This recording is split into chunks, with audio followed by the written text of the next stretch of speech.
I was prepared, and very much so, for the club to struggle out west. I was not prepared for exactly who would struggle and to which degree. Good morning to you. Good Monday morning. I'm Dejan Kovacevic of DK Pittsburgh Sports. This is Daily Shot of Penguins. It comes your way bright and early every weekday if you're into football and or baseball. I also offer daily shots of Steelers and Pirates that I hope you'll check out. The Penguins came back from the western edge of our continent 0-4 out there, and if it weren't for a third period rally in Columbus against the last place Blue Jackets, they would have put up a big stinking offer for all 5 games of the trip. And that's not okay, not under any circumstance. Now, if you were listening last week, I did kind of prepare you for this as well, bringing up in detail how challenging that Western Canada trip in particular can be. Just that portion, the Edmonton, Calgary, Vancouver, regardless of the order. It beats you up in weird ways that you can't even necessarily explain. And these guys went out there and they had that one good period in Edmonton and then absolutely nothing after that. They didn't have any 5-on-5 offense until Jake Gensel's goal a couple nights ago in the 3-1 loss in Seattle. That was it. And okay, yeah, understood. I also thought that you'd see the team come down a little bit from all the scoring, and I brought this up as well because they had run into a pretty good string of lousy goaltending or lousy goaltenders. And the guys they faced out west weren't brilliant or anything like that, but they were better than what they were seeing here. So you weren't going to have the wacky, 17, 18 shooting percentage. It was just going to be like normal shooting percentages, and they weren't converting on anything. They just stopped scoring. That's what happened more than anything else. This is what Sullivan had to say in Seattle after the loss on that subject. No, I thought it was better. I mean, our compete level was high. There were moments in the game where we carried the play. There was moments when they did, but it just seems like right now it's a struggle to score goals. When you're going through times like this, I think we just got to simplify the game, shoot the puck a little bit more, and get to the net and see if we can't get some blue paint goals. We got a lot of those earlier in the year, and it's one way to manufacture offense. The other thing it does is it takes some risk out of your game. That's it. It's hard to win if you don't score. There's not much else to it. But I'll take this to an extra level. It's hard to score if you don't get it from the core. This portion of Daily Shot of Penguins is brought to you by the good people at the Greater Pittsburgh Community Food Bank, where they're committed to providing food for all of our neighbors in need across Western Pennsylvania. They, in turn, need your help. Find out how $1 can be turned into 5 full meals. For those in need, visit pittsburghfoodbank.org. Now, I have promised you, and I'm going to hold to this, not to be that guy who every single time something goes wrong starts barking about how old they are, how over the hill they are, they shouldn't have kept the core together and everything else. However, I reserve the right to make exceptions when it's this glaring. Sure, Evgeny Malkin had some shifts where he was skating pretty well. Sidney Crosby had some shifts where he was working down low pretty well. Chris Letang, I feel like he's getting weighed down by Brian Dumoulin, but that's not an excuse for the way he performed out there either. That threw me. And maybe it meant nothing. Heaven knows all 3 of them have had slumps over the course of their long and extraordinary careers. All 3 of them have gone through really rough spells over significant stretches, even at their absolute peak. So Coincidence? Yeah, maybe. Losing a couple of guys to injury, complimentary guys, maybe with Gino getting dragged down. I already gave Letang that life preserver. But I'm not wild about what I saw out there. And I am going to bring this point up again. I would love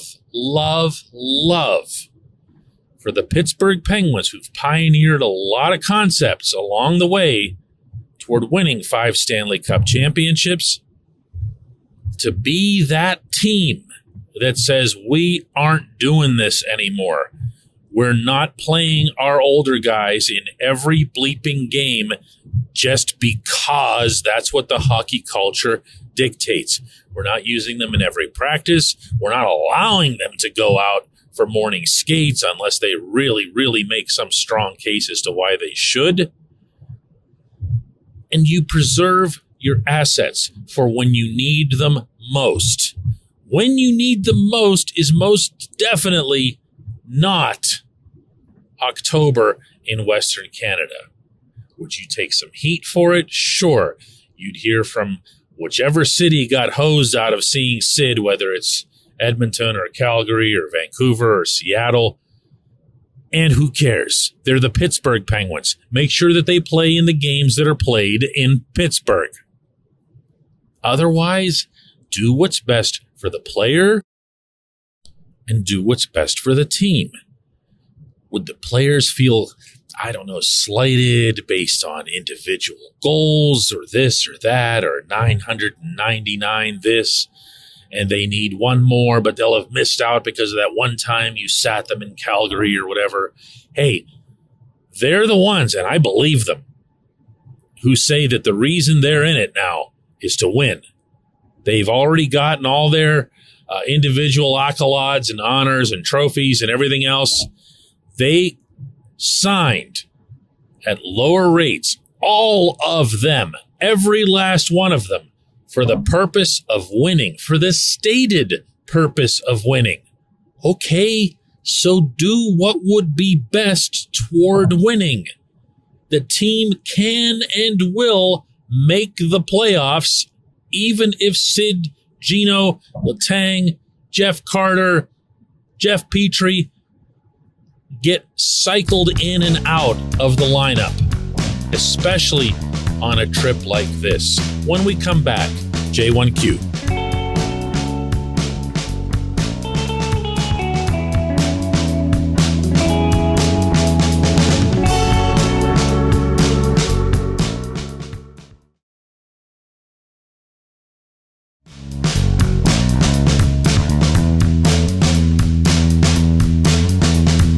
Today's J1Q comes from TJ Bunner, who says, focused. Is that maybe the word that fits? We've seen it in spurts, but not for a full 60 minutes. We've seen that in the past with veteran teams. It's just kind of tough for them to get focused every game early in the season, like, say, for example, a game in Edmonton in October. The good news is that we know that the Penguins have it in them. It's just getting them to put forth that effort for the full 60 minutes.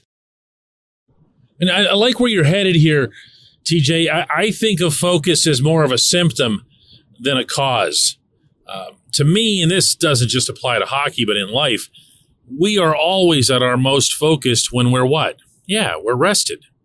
We have all that extra energy. We get up, and heck, if you're like me, you go ahead and have a coffee to boost it even further, and everything's just okay. Everything makes sense. You can lock in on something and really apply yourself.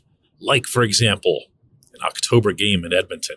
You know what I mean? That's like, I see these things as being related. I really do. Now, when you're talking about resting older players and so forth, you're talking, of course, 99% about physical wear and tear. But there's something to that too. You know, I see, I got to watch how I say this, because I don't want it to come across as if I'm intending to suggest that any of them are selfish for wanting to play in every game. I can only recall one instance of accusing a player of such a thing, and that was when Phil Kessel was prioritizing his Ironman streak over, in his own case, being fresher for the playoffs late in the season, and he just was ready to throw himself in front of a moving train to make sure that Mike Sullivan used him in every single regular season game down the stretch, and whatever. I mean, Phil ended up with his Ironman thing, but he's still not won another cup. These guys aren't that. When they say they're all about the winning, they mean it. When they say they're all about the team, they mean it. But the other thing that they're all about is the hockey culture.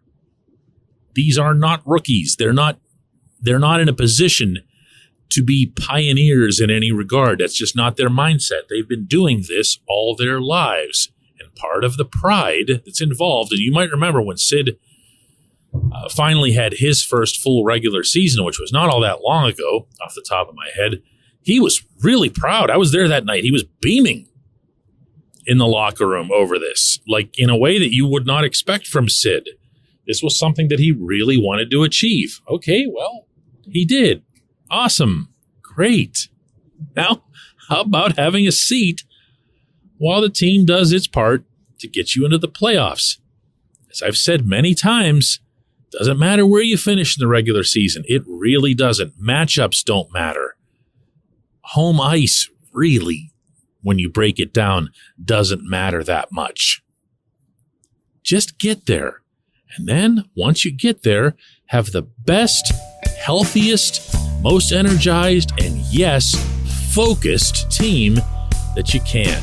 I appreciate the question. I appreciate everyone listening to Daily Shot of Penguins. We'll do another one of these tomorrow.